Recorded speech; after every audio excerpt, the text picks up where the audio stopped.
বৃহস্পতিবার ভোটের লাইনে দাঁড়ালো বাংলাদেশ। 2024 সালে শেখ হাসিনা সরকারের পতনের পর এই প্রথমবার এখানে মিরপুর 11 যে কেন্দ্র রয়েছে সেখানে আমরা এই মুহূর্তে রয়েছি। এখানে যারা ভোট দিয়ে আসছেন সেই সম্পর্কে আমরা যদি বলি, এখানে দুটো ব্যালট রয়েছে। দেখুন, ইলেকশন কমিশনের তরফ থেকে দেওয়া হচ্ছে, একটা আছে হোয়াইট ব্যালট, একটা আছে পিঙ্ক ব্যালট। এই পিঙ্ক ব্যালটে বলতে হবে হ্যাঁ বা না, অর্থাৎ যে রেফারেন্ডাম এর কথা বলা হচ্ছে তারা চাইছেন কি চাইছেন না সেটা বলতে হবে। এবং এখানে রয়েছে প্রার্থীদের নাম। সাদা যে ব্যালট রয়েছে সেটাতে 2 জায়গায় ভোট দিতে হবে। মোট আসন 300, তবে এক প্রার্থীর মৃত্যু হওয়ায় ত্রয়োদশ জাতীয় সংসদ নির্বাচনে ভোট গ্রহণ হল 299টি আসনে। নির্বাচনে একাধিক দল প্রতিদ্বন্দ্বিতা করলেও লড়াই মূলত খালেদা পুত্র তারেক রহমান বিএনপি জোটের সঙ্গে জামাত জোটের। 299টি আসনের মধ্যে 292টি আসনে লড়ছে বিএনপি। জাতীয় সংসদ নির্বাচনের পাশাপাশি বৃহস্পতিবার জুলাই সনদ নিয়েও হল গণভোট। ফলে প্রত্যেক ভোটারকে 2টো করে ভোট দিতে হয়। मुख्य तौर पर लड़ाई आपने बिल्कुल ठीक कहा, जमात इस्लामी गठबंधन बनाम बीएनपी गठबंधन की है। इन दोनों गठबंधन के बीच कई लोग काफी कांटे की टक्कर बता रहे हैं, लेकिन अवामी लीग के समर्थक किस तरफ जाते हैं यह बहुत कुछ तय करेगा चुनाव के नतीजे। We expect that everybody gets equal opportunities, and basically everything that's wrong, we hope that it's better. तारेक रहमान बहुत अच्छे एक इंसान है। हम चाहते हैं वो सब समय अच्छे से अपने राष्ट्र को चलाए। অনেকদিন পরে মনে হচ্ছে যে we are casting our vote freely, মানে without any fear or backlash আমরা ভোট দিতে পারছি। So obviously we are feeling like জয়াস।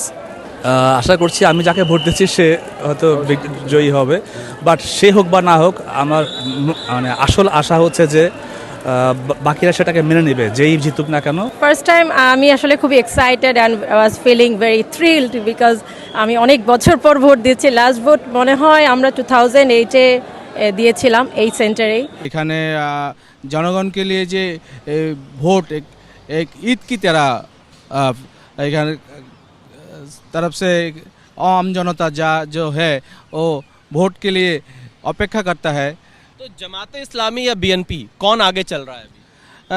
दोनों के चलना पब्लिक के लिए अच्छा है, जो भला करेंगे आगामी दिन के लिए तो उसके उन्हें चुनेंगे। ঢাকার গুলশানে ভোট দেন অন্তর্বর্তী সরকারের প্রধান উপদেষ্টা মোহাম্মদ ইউনুস, বিএনপির chairman Tarique Rahman. Situation is not good enough because another free without polling agent in a separate room, someone is sealing the papers. It's totally disappointing. Everywhere I don't know, I have visited some places. এবারের ভোটে নেই শেখ হাসিনার আওয়ামী লীগ। ভোটের পর Sheikh Hasina social মিডিয়ায় লেখেন, অবৈধ এবং অসাংবিধানিক উপায়ে ক্ষমতা দখলকারী ইউনুসের আজব তথাকথিত নির্বাচন ছিল মূলত একটি সুপরিকল্পিত প্রহসন। জনগণের ভোটাধিকার, গণতান্ত্রিক মূল্যবোধ ও সংবিধানের চেতনাকে বুড়ো আঙুল দেখিয়ে আয়োজন করা হয়েছে আওয়ামী লীগবিহীন, ভোটারবিহীন প্রতারণামূলক নির্বাচন। ভোটের পদ্মাপারে দিনভর ছিল কড়া প্রহরা। সেনার 3 বাহিনী সহ মোতায়েন করা হয় প্রায় 9,58,000 নিরাপত্তারক্ষী। 2024 সালের 5ই অগস্ট বৈষম্য বিরোধী ছাত্র আন্দোলনকে কেন্দ্র করে গণবিক্ষোভের আগুন জ্বলে ওঠে বাংলাদেশে। পতন হয় শেখ হাসিনা নেতৃত্বাধীন আওয়ামী লীগ সরকারের। তারপর 8ই অগস্ট মোহাম্মদ ইউনুসের নেতৃত্বে বাংলাদেশে গঠিত হয় অন্তর্বর্তী সরকার। 1.5 বছর পর এই অন্তর্বর্তী সরকারের মেয়াদ শেষ হতে চলেছে। প্রাক্তন প্রধানমন্ত্রী শেখ হাসিনার টানা 15 বছরের শাসনের অবসানের প্রায় 18 মাস পর নির্বাচন। তবে এবার আওয়ামী লীগকে ছাড়াই ভোট হলো বাংলাদেশে, কারণ দেশে হাসিনার দলের কার্যক্রম নিষিদ্ধ। ভোটের পর শেখ হাসিনা সোশ্যাল মিডিয়ায় লেখেন, সকল ভয়ভীতি উপেক্ষা করে তারা এই প্রতারণামূলক নির্বাচন বর্জন ও প্রত্যাখ্যান করেছেন। ফলে দেশের অধিকাংশ ভোট কেন্দ্রই ছিল কার্যত ভোটার শূন্য। বৃহস্পতিবার বিকেলে ভোট শেষের পরই শুরু হয়ে যায় গণনা। ঢাকাতে একটি ভোট গণনা কেন্দ্রতে আমরা এই মুহূর্তে রয়েছি। ভোটিং শেষ হয়ে যাওয়ার পর কাউন্টিং স্টার্ট হয়েছে। প্রচুর ভিড় দেখা যাচ্ছে। দেখুন, রাস্তার ঠিক উল্টো দিকে মানুষ অপেক্ষা করছেন। পার্টির ব্যানার ঝান্ডাগুলো তো ছিলই, যে ক্যাম্পেন ম্যাটেরিয়ালগুলো, কিন্তু এখানে বাইরে তারা ওয়েট করছেন যখন রেজাল্ট ফাইনাল ডিক্লেয়ার হবে তার অপেক্ষায়। এবং এখানে দেখতে পাবেন চেয়ার পাতা হয়েছে, হয়তো দীর্ঘক্ষণ লাগতে পারে এখানে ওয়েটিংয়ের জন্য।